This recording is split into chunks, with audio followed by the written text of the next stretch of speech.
Bom, pessoal, bom dia a todos. Hoje a nossa aula é sobre o método TOPSIS. É um método muito utilizado para tomada de decisão multicritério, está entre os métodos mais populares. Alguns colocam ele como o segundo método mais popular. A gente vai ver a base teórica, vou dar alguns exemplos rápidos e depois a gente vai para o Excel para ver como faz a implementação. Bom, o TOPSIS ele foi proposto no começo dos anos 80. De lá para cá surgiram várias versões melhoradas do TOPSIS, algumas delas combinam esse método com lógica fuzzy e com outras derivações da lógica fuzzy. Traduzindo essa sigla TOPSIS ao pé da letra, né, ela pode ser entendida como uma técnica para avaliar ou para ordenar alternativas, né, ou ordenar preferências de acordo com a similaridade às soluções ideais. Então, todas essas técnicas vão ser classificadas num ranking de acordo com a proximidade que elas têm, quer dizer, todas essas alternativas vão ser classificadas num ranking de acordo com a proximidade que elas têm com as soluções ideais. E aí, daqui a pouco, a gente vai ver o que são essas soluções ideais. São técnicas, o TOPSIS e as técnicas derivadas do TOPSIS são técnicas simples, principalmente quando a gente compara com outras técnicas multiatributo, né? O TOPSIS tem essa capacidade de considerar uma quantidade ilimitada de alternativas e de critérios, diferente do AHP, né, que o número de alternativas ou de critérios fica limitado à nossa capacidade de fazer comparações entre os critérios ou entre as alternativas. O TOPSIS não requer comparações entre os elementos do problema e, por isso, ele não limita a quantidade de critérios e alternativas que a gente pode usar. Logo, ele é um método muito adequado quando a gente tem muitos dados, muitas alternativas, muitas variáveis de decisão. Qual que é a principal desvantagem? A versão original do TOPSIS, ela não é adequada para decisões sob incerteza. Esse método acaba tendo um desempenho melhor quando as variáveis podem ser mensuradas, quando elas podem ser quantificadas diretamente, por exemplo, critérios relacionados a dias de atraso, a prazo de entrega, né, que eu consigo quantificar isso em dias, ou quando eu falo de custo, que envolve valores monetários, também são mensuráveis, ou quando eu falo de percentual, né, de desempenho, percentual de qualidade, ou qualquer coisa assim, né, geralmente variáveis que têm uma unidade de mensuração, o TOPSIS acaba sendo uma alternativa bem adequada. Então, se eu tenho critérios mais qualitativos, talvez essa não seja a melhor abordagem, né? Tem formas de eu tentar trabalhar com isso, mas o TOPSIS original é mais adequado para abordagens quantitativas, e, inclusive, essa é uma das razões pela qual esse método tem sido melhorado, para poder adequá-lo à tomada de decisão sobre incerteza.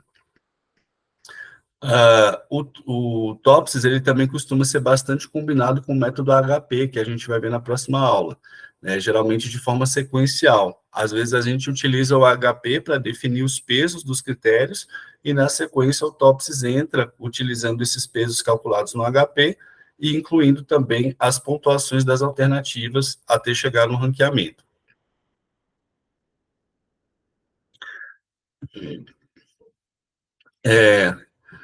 Para aplicar o TOPSIS, inicialmente, nós precisamos definir a matriz de decisão, né, onde a gente coloca os principais dados utilizados no problema. Nas linhas da matriz de decisão vão estar contidas as alternativas e nas colunas vão estar contidos os critérios, né? A gente também vai utilizar aí o vetor de pesos dos critérios, que vai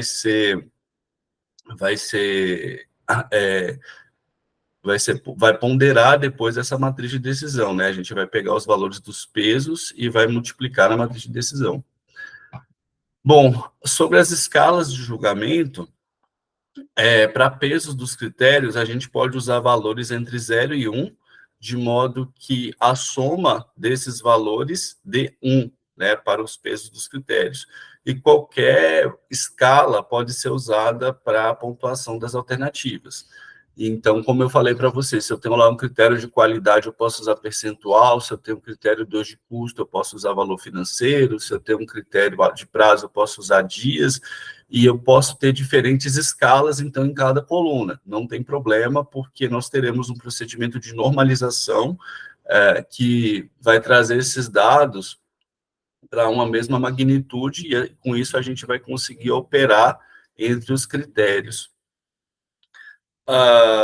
Então, como eu falei para vocês aqui, essa matriz vai ser normalizada, né, a matriz de decisão, uma matriz adimensional, para que a gente possa comparar os vários critérios, e esses ranqueamentos, então, que o Topsis faz, eles são em função da proximidade com a solução ideal positiva, né, as alternativas que estão mais próximas da solução ideal positiva ficam melhor classificadas, e, similarmente, as que estão mais distantes da solução ideal negativa vão ficar melhor classificadas, né? Então, as piores alternativas são as mais próximas da solução ideal negativa e as mais distantes da solução ideal positiva. A solução ideal positiva, de maneira geral, ela vai ser formada pegando os melhores valores, né, dentre os valores que estão ali na matriz de decisão, pegar dentro de cada coluna, de cada critério, a gente vai pegar o melhor valor, né? Ou seja, se eu estou falando de critérios de benefício, né, depois eu explico essa diferença, mas de modo geral, falando de critério de benefício,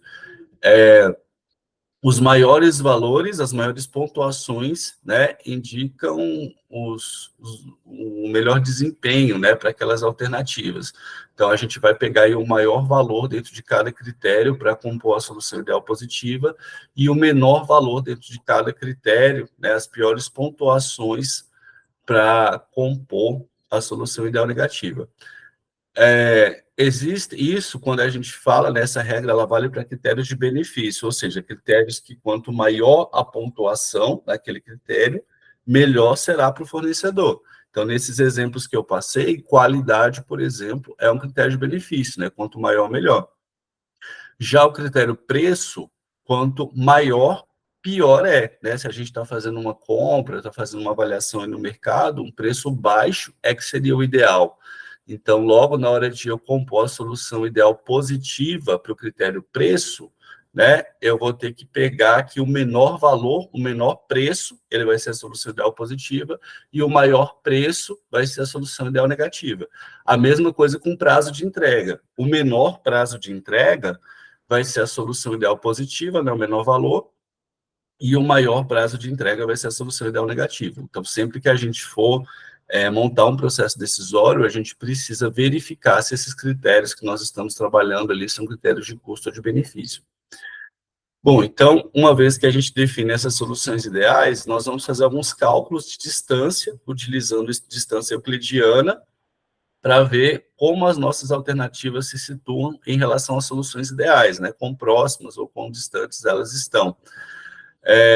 Isso, se a gente vai fazer geometricamente falando, é como se a gente tivesse um espaço n-dimensional, em que cada dimensão é representada por um critério, cada critério representa uma dimensão, então se eu tenho, por exemplo, ali um espaço com 2 critérios, eu vou ter um eixo dimensional de x e y, e aí a gente vai calcular a distância, então, nesse espaço.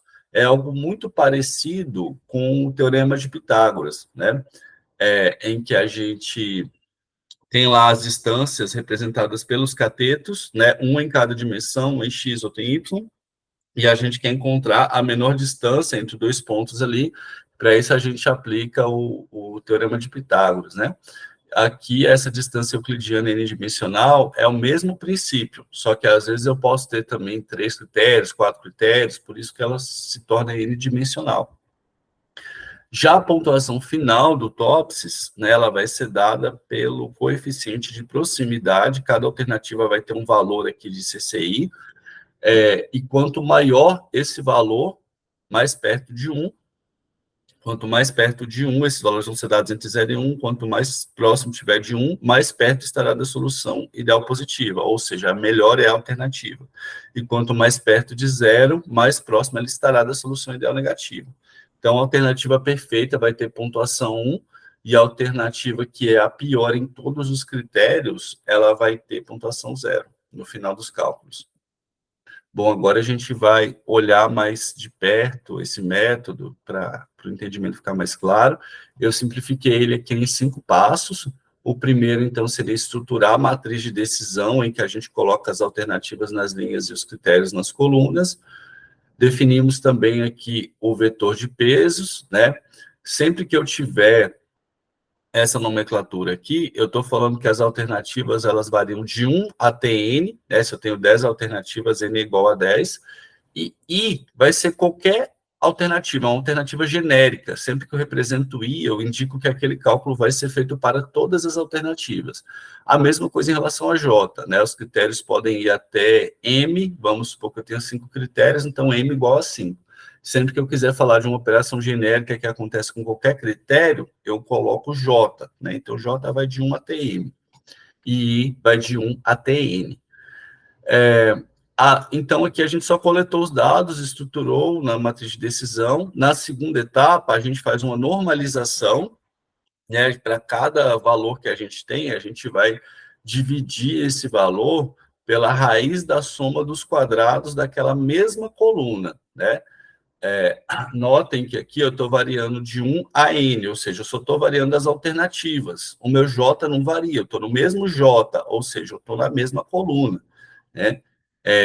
Aqui eu tenho o WJ, que vai multiplicar essa fórmula, ou seja, o peso de cada critério, né? Então, aqui nessa parte dentro do parênteses, eu estou fazendo a normalização para fazer com que todas as colunas possam conversar, possam ser comparáveis entre si, né? Já que os valores de entrada podem ter escalas diferentes. E aqui no WJ, eu estou multiplicando os valores resultantes da normalização pelos pesos dos critérios que eu tenho aqui na entrada. Então, já estou normalizando e ponderando. Na etapa 3, nós vamos definir, então, as soluções ideais positiva e negativa. Então, para isso, considerando que eu tenho aqui critérios de benefício, quanto maior, melhor, eu vou pegar o maior valor dentre todos os que eu encontrei aqui no passo anterior, né, pegar o maior valor normalizado, varrendo isso aqui para cada J, ou seja, para cada critério, cada coluna que eu tiver, eu vou verificar o maior valor, e o mesmo raciocínio é feito para a solução ideal negativa, só que eu vou selecionar o menor valor dentro de cada coluna. No quarto passo, penúltimo passo, aí a gente aplica a distância euclidiana, né, para verificar a distância entre cada pontuação e a solução ideal positiva para cada J, ou seja, para cada critério. Então, eu vou varrer todos os critérios, primeiro eu faço a distância para o critério 1, né, o resultado dessa diferença aqui entre a solução ideal positiva e a pontuação da alternativa, eu vou levar ao quadrado, depois eu faço para o critério 2, e aí vou somando esses resultados para cada J, ou seja, para cada critério. Depois que eu fizer de todos os critérios, eu vou tirar a raiz disso, né? O mesmo raciocínio, então, vale para a distância em relação à solução ideal negativa, só que aqui eu vou mudar a minha referência, né? Em vez de pegar a solução positiva, eu vou pegar a negativa, mas em geral é a mesma coisa. Eu vou varrer todas as alternativas, passar por todos os critérios, somar e tirar a raiz. E aí, no último passo, nós temos aqui o cálculo do coeficiente de proximidade, ou coeficiente de aproximação, né, que é representado pelo CCI. Por que ele é CCI? E é uma alternativa genérica, né? Então, eu tenho que calcular isso aqui para cada alternativa. Assim como a distância, eu calculo uma distância para cada alternativa. Então, para calcular esse CCI, a gente vai pegar os valores resultantes do passo anterior, pego a distância total em relação à solução ideal negativa e divido pela soma da positiva com a negativa. Bom, vamos para a prática, que aí vai ficar mais fácil. Antes disso, vou mostrar um exemplo para vocês.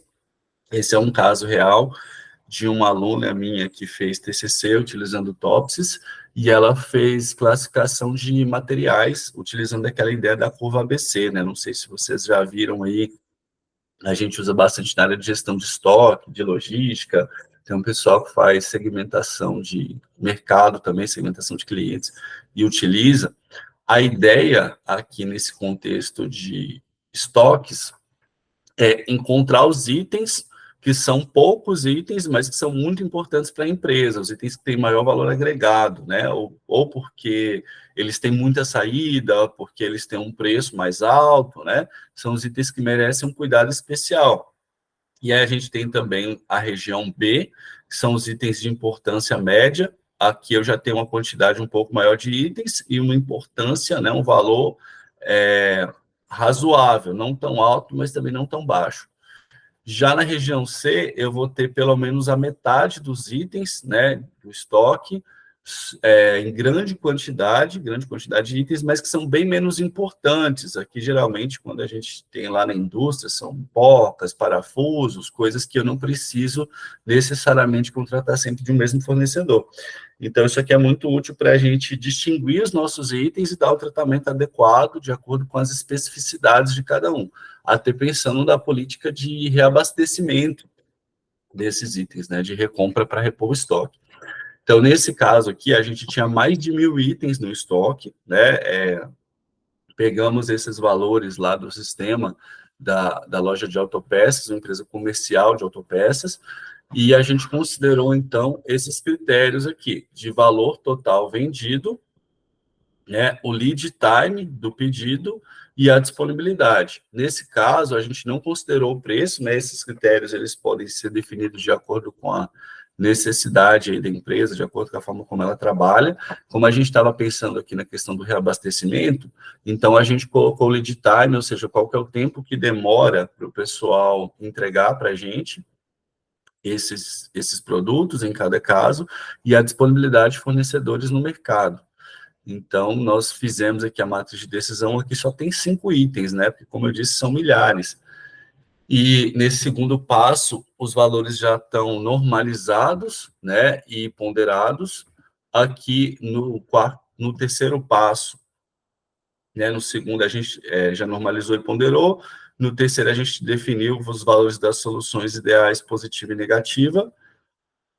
No quarto passo, nós calculamos as distâncias, de acordo com as fórmulas que eu apresentei, e no quinto passo, aqui está, né, distância da positiva e distância da negativa, e no quinto passo a gente fez o valor de CCI e fizemos o CCI acumulado para seguir o procedimento lá da curva ABC, e com isso a gente classificou os tipos de item, e esses itens aqui foram os itens classe A, né, o retentor, vela, bateria, óleo, lâmpada.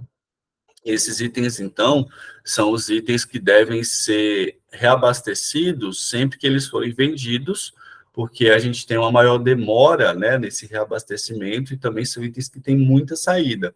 Por outro lado, os itens classe B, a gente vai comprar dentro de uma data pré-definida, por exemplo, a cada mês, e os itens de classe C, como eles têm menos saída, né, e também são mais fáceis de reabastecer, então a gente vai comprar por encomenda sempre que tiver demanda. Agora vamos, então, para um exemplo numérico, né, ali era mais para mostrar uma aplicação prática geral, agora a gente vai para o exemplo numérico, né, seguindo cada um dos passos que eu mostrei. Então, aqui eu tenho uma matriz de decisão, com as alternativas nas linhas, né, e os critérios nas colunas. Então, notem que esse primeiro critério aqui eu estou trabalhando de 1 a 10, no critério 2 estou trabalhando de 1 a 100, e no 3 estou trabalhando de 1 a 10. A soma dos pesos de cada um dos critérios, ela está totalizando 1, né, como tem que ser mesmo. Então, lembrando que esse é um detalhe importante. Para fazer a normalização, como a gente está trabalhando? Eu preciso... Opa, cadê o mouse? Eu preciso fazer o quadrado, né, de cada um desses valores aqui que estão na coluna, e somando esses quadrados, elevar o quadrado, e depois a soma dos quadrados, eu vou tirar a raiz, né? Então, para normalizar aqui esse primeiro valor 10, eu vou pegar o próprio valor, né, em que I igual a 1, J igual a 1, tenho aqui o valor 10, né, D11, e aí eu divido pela raiz de 10 ao quadrado, mais 8 ao quadrado, mais 7 ao quadrado, mais 9 ao quadrado. Aí esses valores estão aqui, depois eu pego e tiro a raiz, e cheguei no 0,58. E aí botei o 0,58 aqui na minha matriz normalizada. Sigo essa mesma lógica para os outros elementos da coluna. Se eu estou trabalhando aqui na coluna 1, por exemplo, para normalizar o valor 8. Então, vou pegar 8 dividido por... Como ele está na mesma coluna, né, que é a coluna 1, eu vou seguir, o J continua sendo igual a 1, então eu vou seguir os mesmos denominadores aqui, né, que eu fiz no caso anterior. Cheguei no valor 0,46, botei na matriz e sigo essa mesma lógica. Para fazer na segunda linha, a única coisa que vai mudar são os valores, porque agora eu vou pegar aqui o 70 ao quadrado, mais 60 ao quadrado, mais 90 ao quadrado, mais 100 ao quadrado. E por aí vai. Na terceira linha também se dá a mesma lógica, só que agora usando como denominador os valores da terceira linha. Tem aqui alguma dúvida, pessoal? Da minha parte, professor, nenhuma dúvida. Não. Tá perfeito, então, pessoal. Vamos que vamos. Bom, agora a gente vem aqui para a ponderação, daí eu vou pegar os valores que eu já acabei de obter, né, no passo anterior, a matriz está aqui normalizada, basta eu pegar esse 0,5 aqui, que é o peso do critério 1, e multiplicar por cada um desses valores. Depois, na coluna 2, eu pego o 0,2 e multiplico por cada um desses valores. O 0,3, a mesma coisa. Então, fazendo essas multiplicações, né, como eu exemplifiquei aqui em alguns casos, nós chegamos nessa matriz normalizada que eu chamei de DN. Normalizada e ponderada. Agora, no quarto passo, nós vamos aqui para a obtenção das soluções ideais. Como eu tinha comentado anteriormente, nós vamos tratar aqui todos os critérios como critérios de benefício, ou seja, todas as soluções ideais vão ser definidas pelos maiores valores, e todas as soluções ideais positivas vão ser definidas pelos maiores valores, e todas as soluções ideais negativas vão ser definidas pelos menores valores. Então, fazendo isso, né, maior valor aqui nesse caso vai ser o 0,29 dentro dessa coluna, né, aqui na segunda coluna, o maior valor vai ser o 0,12, e na terceira coluna, o maior valor vai ser o 0,17. Então, esses valores aqui é que compõem a solução ideal negativa. Já para a solução ideal positiva, esses compõem a solução ideal positiva. Agora, fazendo para a negativa, nós vamos pegar aqui os menores valores, que aí dá 0,20, 0,07 e depois 0,13, né, que eu poderia pegar tanto dia 1 quanto dia 4. E aí, esses três valores aqui, nós vamos incluir para a solução ideal negativa. Lembrando que aqui, se eu tivesse algum critério que é preço, prazo ou qualquer coisa que quanto maior, pior, aí é só eu inverter a lógica nesse critério, né? O menor valor vai para positiva e o maior valor vai para negativa. Bom, agora a gente vai calcular as distâncias, né? Já estamos aqui na penúltima etapa. Eu já tenho os valores das soluções ideais, positiva e negativa. Primeiro eu vou fazer aqui a distância da positiva. Já tenho os valores normalizados que eu calculei lá uns 2 passos atrás. Então, agora eu vou fazer essas distâncias para cada um dos critérios. Então, vou pegar aqui, né, tenho que fazer para cada alternativa. Então, primeiro peguei esse valor aqui para calcular a distância, né? Esse valor da alternativa 1 em relação ao critério 1, ele está aqui, né, o 0,29 vem para cá, e depois pego o valor da solução ideal positiva, que é esse aqui. No caso, coincidem os valores, né, porque ele era a própria solução ideal positiva. Então, vai ser esse valor menos ele mesmo, eleva ao quadrado, como está aqui na fórmula, e aí agora eu vou somando para os outros critérios, né? Ainda para A1 em relação ao critério 2, vou pegar esse valor, né? Pego o valor aqui da solução ideal positiva, e com isso tenho essa diferença aqui, de 0,08 menos 0,12, né? Eleva ao quadrado, depois faço a mesma coisa para o critério 3, e aí pego 0,13 menos 0,17. Com isso, né, eu vou estar, cada etapa dessas aqui, ó, meu J foi variando, né, então aqui J é igual a 1, depois J é igual a 2, né, aqui J é igual a 3, lembrando que eu vou respeitar isso sempre para uma mesma... Opa, o que aconteceu aqui? Vamos voltar.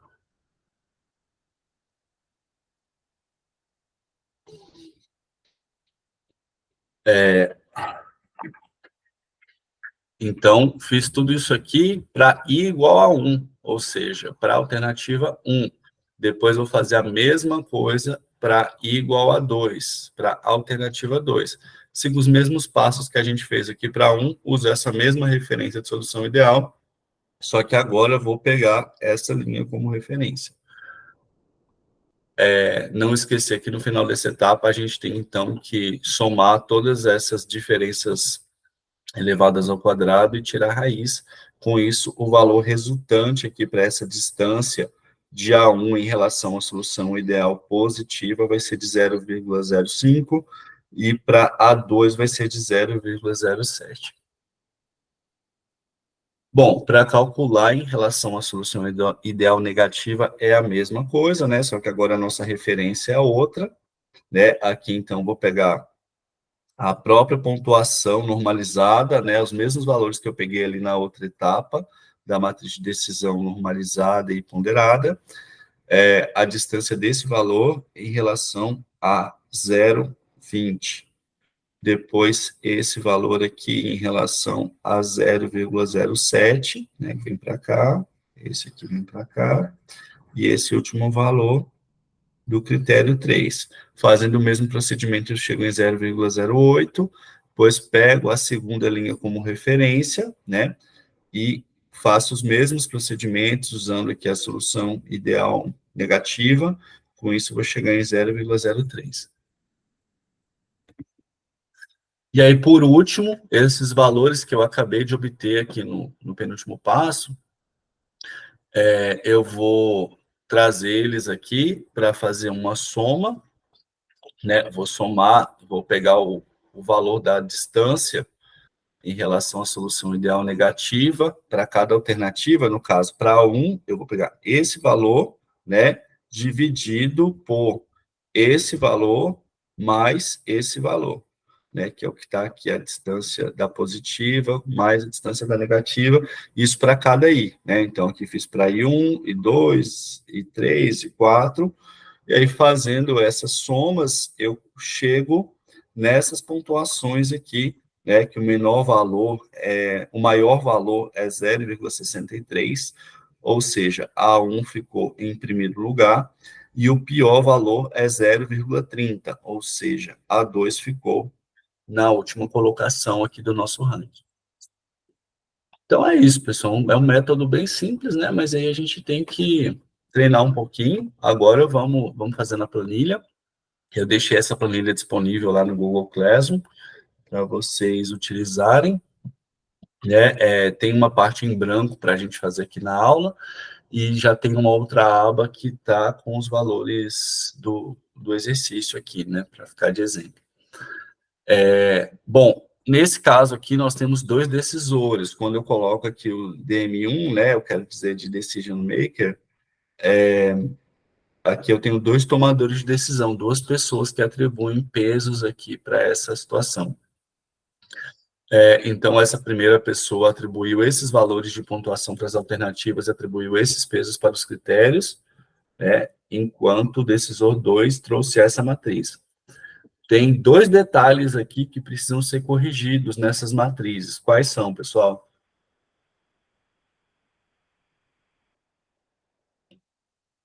Vou esperar vocês verem aí quais são esses detalhes.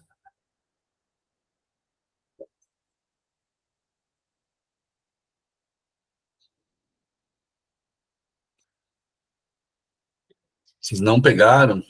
Tem dois erros aqui, ó, em cada uma dessas matrizes. Quais que são, pessoal?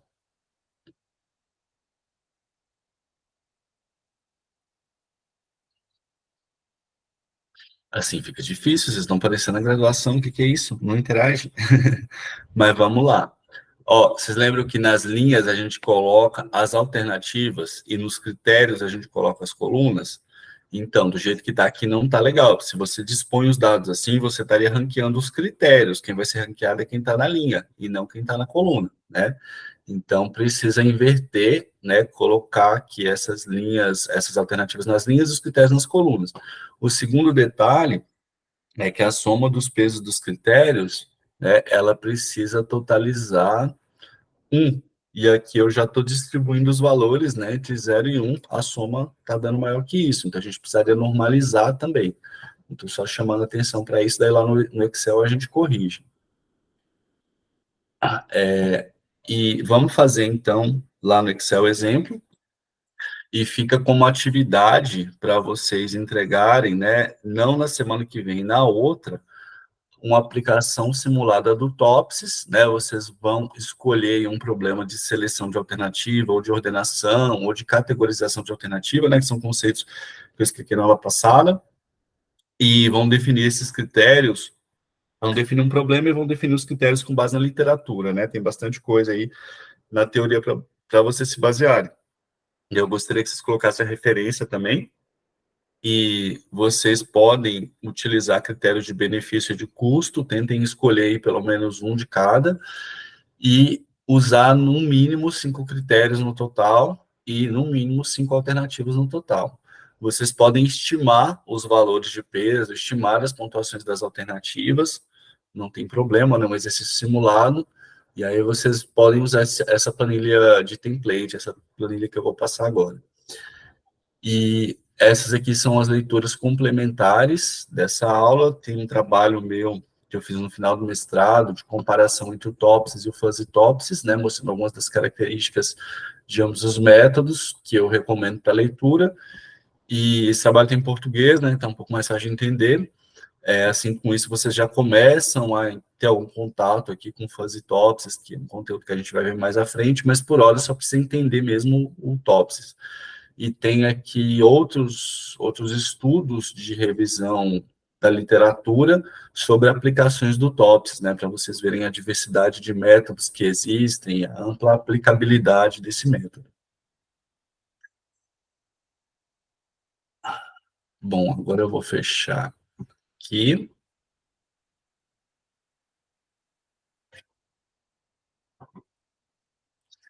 E vamos, então, para a aplicação na planilha.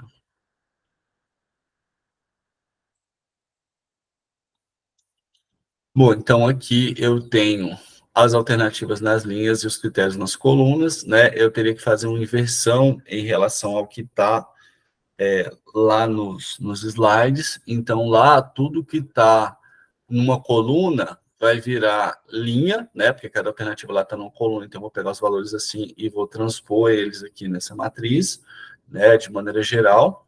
Eu vou pegar os valores que já estão prontos aqui e vou trazer para a gente não ter que fazer um a um, né? Para ganhar tempo. Então, aqui os valores eles já estão transpostos. Além disso, além disso, temos aqui os pesos, então já corrigimos o primeiro problema, que era transpor esses valores, e o segundo problema está relacionado ao vetor de pesos, que não está totalizando 1. Então, para isso, nós vamos normalizar esses valores. Bom, antes de fazer isso, nós temos que agregar esses julgamentos. Lá na fórmula não aparecia, mas o TOPSIS geralmente trabalha com média aritmética na hora de agregar as opiniões de diferentes decisores. Então, eu vou pegar aqui essa fórmula de média, né? O meu Excel está em inglês, então é average. Vou pegar, então, esse valor, fazendo a média com esse valor. Daí, então, 10 mais 9 dividido por 2 dá 9,5. Esses outros aqui eu só vou puxar.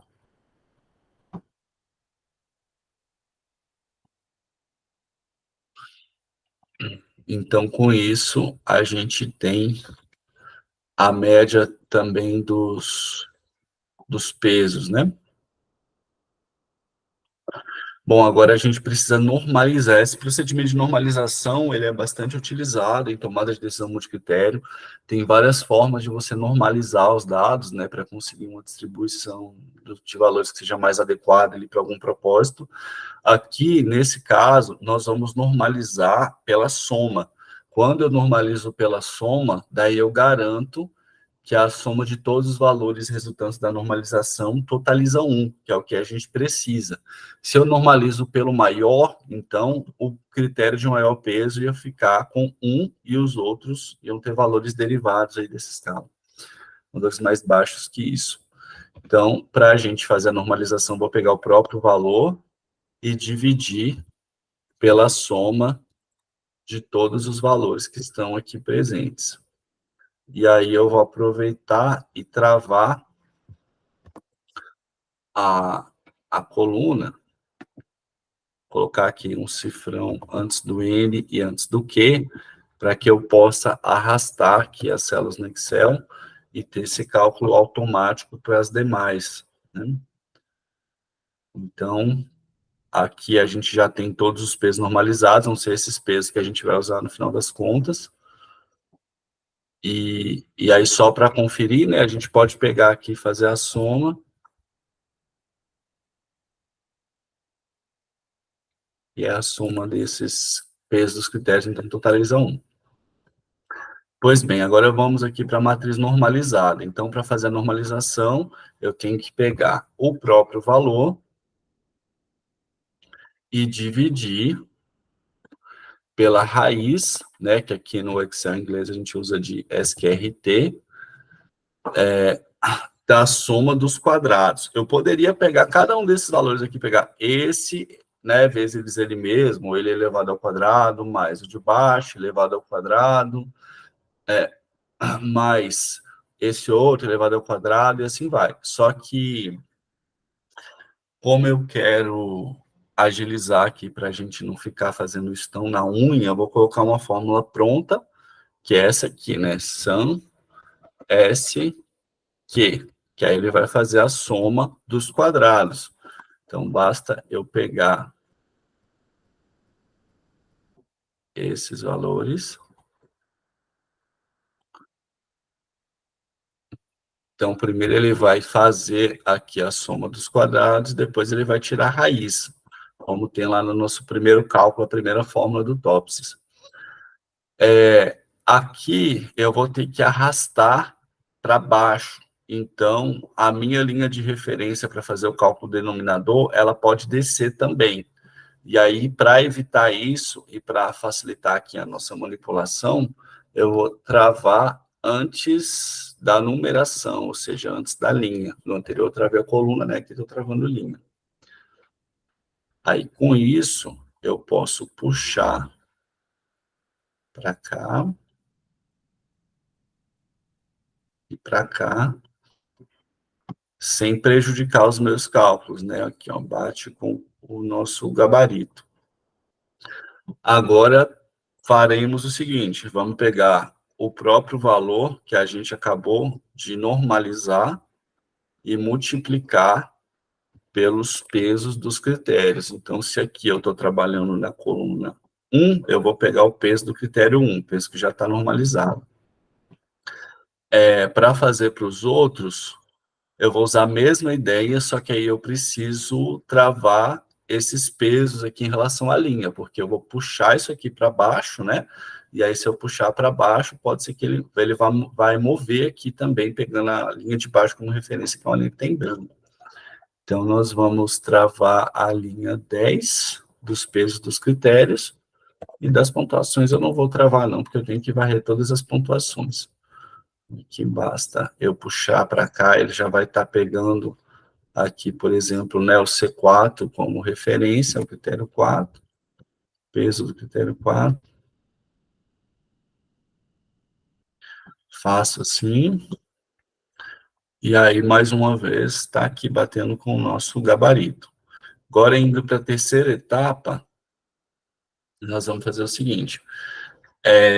Estou considerando aqui todos os critérios como critério de benefício, né? Então, basta eu pegar o maior, né? Vou pegar aqui o max, vou tentar encontrar o maior dentre todos esses valores aqui da primeira alternativa. E aí chego no 0,16. Agora eu posso puxar para cá. Ele vai selecionar o maior dentro de cada uma dessas colunas. Faço a mesma lógica, só que aqui vou pegar o menor valor para a solução ideal negativa e estendo isso aqui para os próximos. Até aqui alguma dúvida, pessoal? É bem tranquilo esse método. Bem tranquilo, professor, sem nenhuma dúvida. Até agora não. Tá perfeito, tá perfeito. Então, vamos lá. Agora nós temos, voltar aqui no slide. Ou então a gente já fez isso aqui, normalizamos, ponderamos, achamos as soluções ideais, agora vamos para o cálculo das distâncias. Então, vou pegar cada valor, vou primeiro, para simplificar o cálculo, eu vou tirar aqui a raiz, o somatório, vou fazer só isso aqui que está entre parênteses e elevar ao quadrado, ou seja, pegar a distância entre a pontuação normalizada e ponderada, menos os valores das soluções ideais. Então, vamos lá. Abro parênteses, vou pegar aqui a pontuação normalizada e ponderada, menos o valor da solução ideal positiva, né? Porque aqui eu estou calculando a distância em relação ao positivo. Peguei isso aqui, fechei, elevei ao quadrado. Como eu vou ter que descer essa linha para calcular aqui para a 2 e a 3, ele vai descer também a solução ideal positiva, né, na hora que eu esticar. Então, eu vou travar essa linha 27 para que eu não tenha problema nos meus cálculos para facilitar. Então, notem que aqui deu 0, porque é a distância desse valor por ele mesmo, né, porque ele que representa aqui a solução ideal positiva.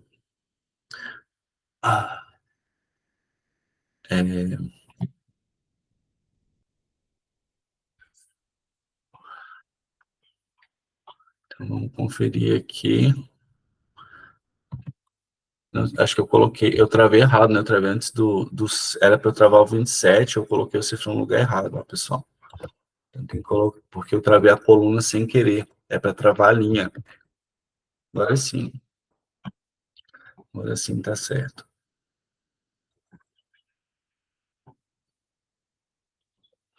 Bom, aí cada coluna aqui vai ter um valor zerado, né? Porque a distância do valor dele em relação a ele mesmo, já que ele está aqui na solução da positiva. Então, ó, esse valor da positiva é esse aqui e esse aqui. Agora, eu já fiz essa parte aqui interna, vou fazer, então, um somatório para cada critério, né, para cada J de uma TM, e depois vou tirar a raiz. Então, vou fazer aqui a raiz, SQRT, depois a soma de todas essas diferenças aqui, elevadas ao quadrado, que eu acabei de calcular.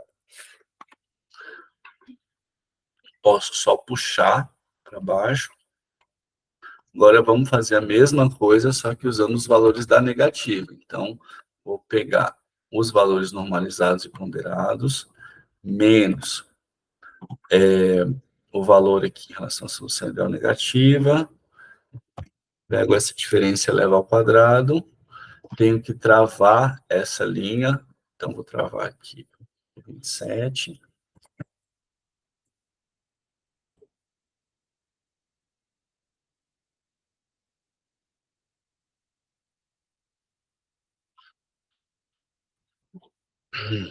Aqui, novamente, tem um valor zerado em cada coluna, né, que é o valor correspondente aqui à solução ideal negativa.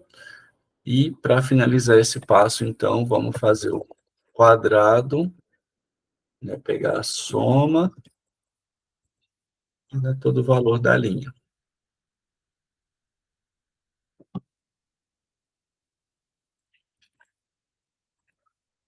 Opa. Que eu coloquei errado aqui?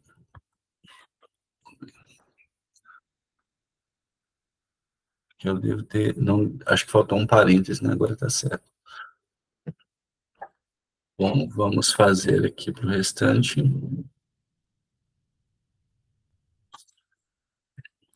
Ver se está certo. Então, deu 07, 06, 02, 05, tá certinho. Bom, agora, essa última parte, eu já estava até a fórmula aqui, na verdade. Vou tirar. Basta a gente colocar, então, a distância negativa, a soma das distâncias negativas, tá? Dividida, abre parênteses, né? Não podemos esquecer desse parênteses aqui, senão dá problema. Então, tem que pegar a positiva mais o próprio valor da negativa para cada alternativa.